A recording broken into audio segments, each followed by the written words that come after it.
Estamos aquí con Jason de Grandaddy. Jason, hi, how are you? I'm doing okay. How are you? Doing great. Hey, first of all, congratulations on the new record, Blue Wav. Hey, thanks a lot. How is it being received by the public? Like it's been a while since we had a Grandaddy record. Yeah, I mean, I'm relieved to say that people seem to like it. Uh, I was a little worried. I wasn't quite sure I understood what it was that I made. So that's always that's always nice when people seem to resonate with something that you made that you weren't sure about. What can you tell me about this record? I know that you basically created like this new genre for it. Like you got inspired after listening to a certain country song. Yeah, I mean, more than anything, I got inspired. I was imagining a sort of music that I wanted to hear, but I hadn't quite heard it before. Um, and in this case, it involved lots of synthesizers and old vintage keyboards combined with pedal steel. So it's kind of a futuristic sound, but also blended with an older country sound. That's what I was hearing in my head. So that's what I was trying for. What were you listening at the time that helped you inspire you to create this record? I don't know. I listen to all kinds of music. Sometimes when I'm when I'm in the mood for stories, I listen to country music, but oftentimes I listen to a lot of instrumental music because sometimes I don't like to be distracted by the words. I just like my imagination to run wild. So I'll listen to a lot of classical music, actually, mostly classical music and and then separately country music. Yeah, I just gotta say it's a really good record. Like the first time I listened to it, I was like, it has such a relaxing vibe. Like I was like, I'm gonna play this at the office when I just want to, relax and concentrate on what I'm doing. I don't know. It just has a really good vibe. Congratulations. I really enjoyed it. Well, thank you. It was more important to me that it had a specific feeling to it. I wasn't trying to sort of get across any specific message, really. It was more important for me that it had a good feeling to it. Yeah, it really does. It feels also nostalgic for some reason. It's really good. Congrats. Uh, cool. Thank you. And what was it like being back in the studio for Granddaddy after 7 years? Well, I mean, for me, the two worlds are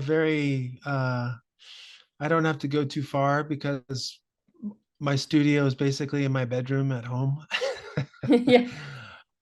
Yeah, I went and recorded some of the drums in some proper studios. My friends have more proper studios here in Los Angeles, but a majority of the album I just recorded at home by myself.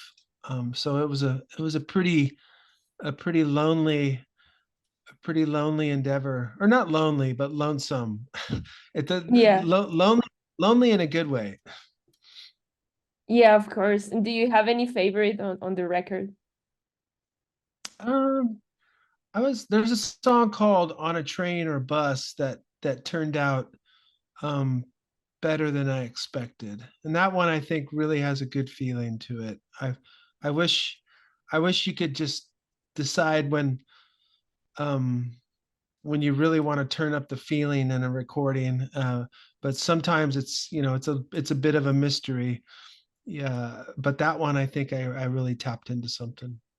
Okay, and are there any plans on playing this album live? No specific plans, but I'm also just kind of waiting to see if there's, any interesting offers. I I'm more into the idea of doing unique things, quality over quantity. So Yeah. I'm still, we'll see how it goes. I would love to Yeah. come to Mexico. I absolutely really want to come to Mexico. I can't believe I haven't played shows there before. Because it's you guys are just right down the street from me. So Yeah, hopefully soon. But like you said, like this specific project has such a specific like vibe that you want to like make it special even when it's live too. yeah, absolutely. I mean, this isn't the sort of album that I would want to just tour and beat it into the ground and go on a treadmill. There would have to be special events. And are there any other music genres that you would like to explore someday in the future?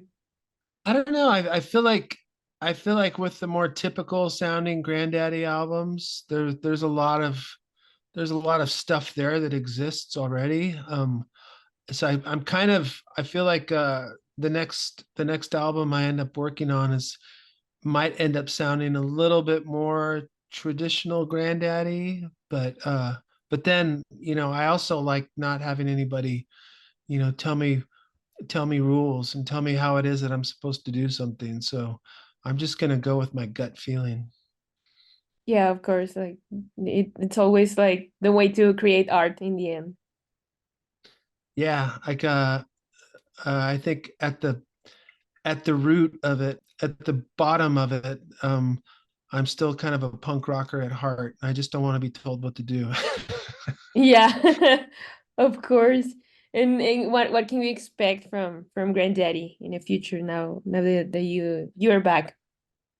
Yeah, just more music, more music. I feel really grateful that I get to do this and that somehow I'm still not sure how, I still kind of make a living at it. And so because I'm so grateful, I feel like, it's important for me to, keep sharing my gift. And then, yeah, just, I don't know if there's no specific reason to stop, then I'll just keep making stuff. Of course. Any advice to young musicians? Yeah, just listen to your heart and, uh, and try to imagine someday you listen back to the music that you made, and the main thing is to not be ashamed of anything, or don't be embarrassed. Just make sure you're making a body of work that you can always be proud of. Of course. And any message for the fans and also the fans in Mexico, like you said, like maybe someday we can see you here. Yeah, I mean, hang in there. I've been patient, so I hope you will be patient too. And if shows start to happen with Grandaddy, Mexico is going to be at the top of my list of places to go.